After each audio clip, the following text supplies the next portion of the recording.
Sir. யாருங்க? வாங்க உள்ள வாங்க. சார், ரகுராம சாரை பார்க்கணும். ஓ அப்படியா, வாங்க உள்ள வாங்க. வாங்க. வணக்கம். வணக்கம். உட்காருங்க. Thank you sir. உட்காருங்க. உங்களை எங்கேயோ பார்த்த மாதிரி இருக்கு. சார், உங்களை எனக்கு ரொம்ப நல்லா தெரியும். நான் இந்த ஊர்ல தான் சாரதா கேஸ் ஏஜென்சி நடத்திக்கிட்டு இருக்கேன். தெரியும் தெரியும் தெரியும். ஜானகி, காஃபி கொண்டு வா. இல்லம்மா, வேண்டாம்மா, இப்பதான் சாப்பிட்டு வந்தேன். என்ன விஷயம்? புதுசா ஒரு கேஸ் ஏஜென்சி ஆரம்பிக்க போறோம் சார். அதான் ஒண்ணு நடத்திட்டு இருக்கீங்கல்ல? இது புதுசா வேற ஒரு ஏஜென்சி தொண்டமுத்தூர்ல ஆரம்பிக்கிறோம்.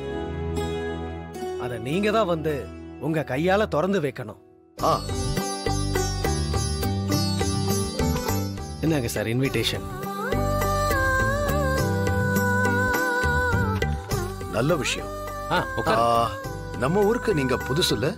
ஆமா சார். இங்க வந்து 7-8 மாசம் இருக்கும். வந்த கொஞ்ச நாள்லயே தொழிலை நல்லா பண்ணிக்கிட்டு இருக்கீங்க. வாழ்த்துக்கள் சார். நீங்க தான் வந்து ஆரம்பிச்சு வைக்கணும். நம்ம ஊருக்கு புதுசா வந்து இதையெல்லாம் பண்ணி முன்னேறிக்கிட்டு இருக்கீங்க. கண்டிப்பா நான் வரேன். நல்லது சார்.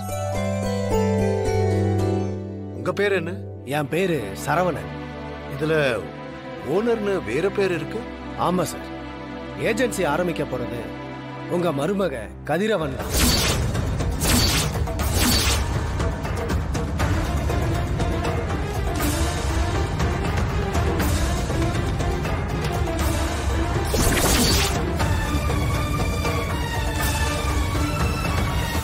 யாருக்கு யாருங்க மருமக? அவன் பேரை எதுக்காக இங்க வந்து சொல்லிட்டு இருக்கீங்க? இல்லம்மா, கதிரவன் வாழ்க்கையில புதுசா ஒரு அடி எடுத்து வைக்க போறாரு. அவன் என்னமோ பண்ணிட்டு போட்டுங்க, அதெல்லாம் எங்களுக்கு எதுக்கு? எங்க அண்ணனோட பொண்ண அவன் ஏமாத்தி கல்யாணம் பண்ணி இந்த வீட்டை விட்டு பிரிச்சு கூட்டிட்டு போயிட்டான். எங்க குடும்பத்தையே அவன் அவமானப்படுத்திட்டான். அவன் எதையோ ஆரம்பிக்கிறான்னு என் அண்ணனை வந்து கடையை திறக்க சொல்றீங்க? யாரு அவன் தான் உங்களை அனுப்புனானா? ஆத்மா, அவர் எதுவும் தப்பான விஷயத்துக்கு வரலையே. நம்ம வீட்டுல சின்ன வயசுல இருந்தே வளர்ந்து வந்தவன் கதிரவன். அவன் வாழ்க்கையில புதுசா ஒரு முயற்சி பண்றான். அது நல்ல விஷயம் தானே? யாருக்குங்க நல்ல விஷயம்? அவன் இந்த வீட்டுல செஞ்ச நல்ல விஷயம் எல்லாம் போதாதா? அவன் கடைக்கு போய் ரிப்பனை கட் பண்ணி அண்ணன் கடையை திறக்கணுமா?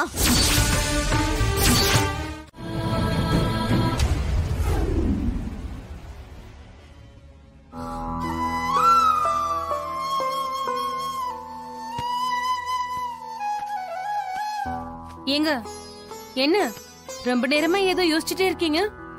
இல்ல, கதிர் அவனோட ஏஜென்சி திறப்பு விழாவுக்கு நம்மளெல்லாம் கூப்பிட்டான்ல. பாவம் அவன். யாரு அவன்? பாவமா? என்னதான் இருந்தாலும் அவன் நம்ம வீட்டுல வளர்ந்த பையன். அவனுக்காக நம்ம தானே போகணும். ஆனா கோபத்துல அண்ணன் போக மாட்டேன்னு சொல்லிட்டாரா? அத மீறி நாம எப்படி போக முடியும்?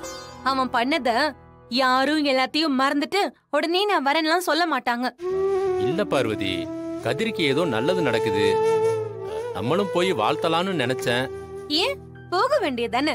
உங்களை யார் இப்ப தடுத்து நிறுத்தினா? அட போங்க, போயிட்டு வாங்க. ஏய், அண்ணனை மீறி எப்படி போறது? அதுவும் இல்லாம பத்திரிக்கையில அண்ணனோட பேர் மட்டும்தானே இருந்துச்சு, என்னோட பேர் இல்லல்ல. அப்புறம் எப்படி என்னால போக முடியும்? அப்பா, இவ்ளோ நாளா நான் இதுதான் சொல்லிட்டு இருக்கேன். உங்களுக்கு இப்போது புரியுதா? என்னது? இந்த வீட்டுக்கு யாரு பத்திரிக்கை எடுத்துட்டு வந்தாலும் அதுல ரகுராமன்ற பேரை மட்டும்தான் போட்டுட்டு வராங்க. யாராவது ஒருத்தராவது சிவராமன் உங்க பேரை போட்டு எடுத்துட்டு வராங்களா? ஏய், நம்ம குடும்பத்தோட தலைவர் வந்து அண்ணன் தான். அப்ப அவர் பேரை தானே போடுவாங்க. அதெல்லாம் இல்லங்க. இது ரகுராமன்றவருடைய வீடு. இதுல சிவராமனுக்கு எந்த சம்பந்தமும் கிடையாது. ஏய் பார்வதி, நான் ஏதோ யதார்த்தமா சொன்னேன். உடனே நீ இத புடிச்சிட்டு ஆரம்பிக்காத. ஏன் நீ இப்படி எல்லாத்தையும் பிரிச்சு பிரிச்சு பாக்குற? ஆமாங்க, எல்லாத்தையும் பிரிச்சு பாக்குறதா என்னோட வேலை. ஆனா உங்க வேலை என்ன தெரியுமா? நல்லது கெட்டத பிரிச்சு பார்க்க தெரியாம இந்த வீட்டுல ஒரு வேலைக்கார மாதிரி வாழ்ந்துட்டு இருக்கிறது. வேண்டாம் பார்வதி, தேவையில்லாம வார்த்தையை விட்டுக்கிட்டு இருக்காத. இப்ப நான் என்ன தப்பா பேசிட்டேன்? உங்க அண்ணன் உங்களை அப்படித்தானே வச்சிருக்காரு. ஏய், பல்ல கலட்டிடுவேன். என் அண்ணனை பத்தி என்னடி தெரியும் உனக்கு? வீடே கலவரமா இருக்கு. மாமா வேற கோவத்தில் இருக்காரு. அது மட்டும் இல்லாம இந்த வீட்ல இருந்து வேற யாரும் போக கூடாதுன்னு சொல்லியிருக்காரு. நீ என்னடானா இப்படி சொல்ற? அதெல்லாம் பாத்துக்கலாம் சீனு. என்ன பாத்துக்கலாம்? இவ்ளோ சீரியஸான விஷயத்த நீ ஈஸியா பாத்துக்கலாம்னு சொல்ற? என்ன சீனு நீ? அப்ப கடை ஓபனிங்க்கு போக கூடாதுன்னு நினைக்கிறியா? அதெல்லாம் என்னால முடியாது. தனாவுக்கும் கதிர்க்கும் நம்மள விட்டா யார் இருக்கா? அதனால நம்ம போய் தான் ஆகணும். மாமா ஆல்ரெடி உன் மேல கோவத்துல இருக்காரு. உன்னை தத்தெடுத்தத கேன்சல் பண்றேன்னு சொல்லிட்டு இருக்காரு. அவரு போக கூடாதுன்னு சொல்லியும் கடை ஓப்பனிங்க்கு போலான்னு சொல்ற. அவருக்கு மட்டும் இது தெரிஞ்சது அவர் கோவம் இன்னும் அதிகமாயிடாதா? பெரியப்பாவுக்கு என்னைக்குதான் என் மேல கோவம் இல்ல. அதுக்காக நான் போகாம இருந்தா தனாவும் கதிரும் ரொம்ப கஷ்டப்படுவாங்க. மாமா திட்டுவாரு மாயா. திட்டட்டும். பெரியப்பா எனக்கு இன்னொரு அப்பா மாதிரி. அதனால அவர் என்ன திட்டினாலும் கோவப்பட்டாலும் என்ன அடிச்சா கூட பரவாயில்ல. அது மட்டும் இல்லடா, தனா கதிரோட வாழ்க்கையில எல்லா முக்கியமான நேரத்திலயும் நான் இருந்திருக்கேன்.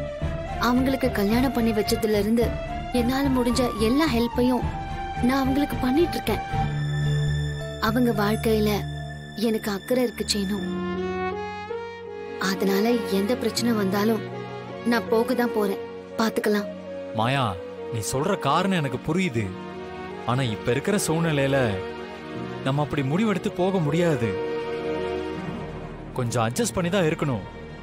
இல்லைன்னா மாமா மொத்தமா தள்ளி வச்சிருவாரு மாயா. பாத்துக்கலாம் சீனு.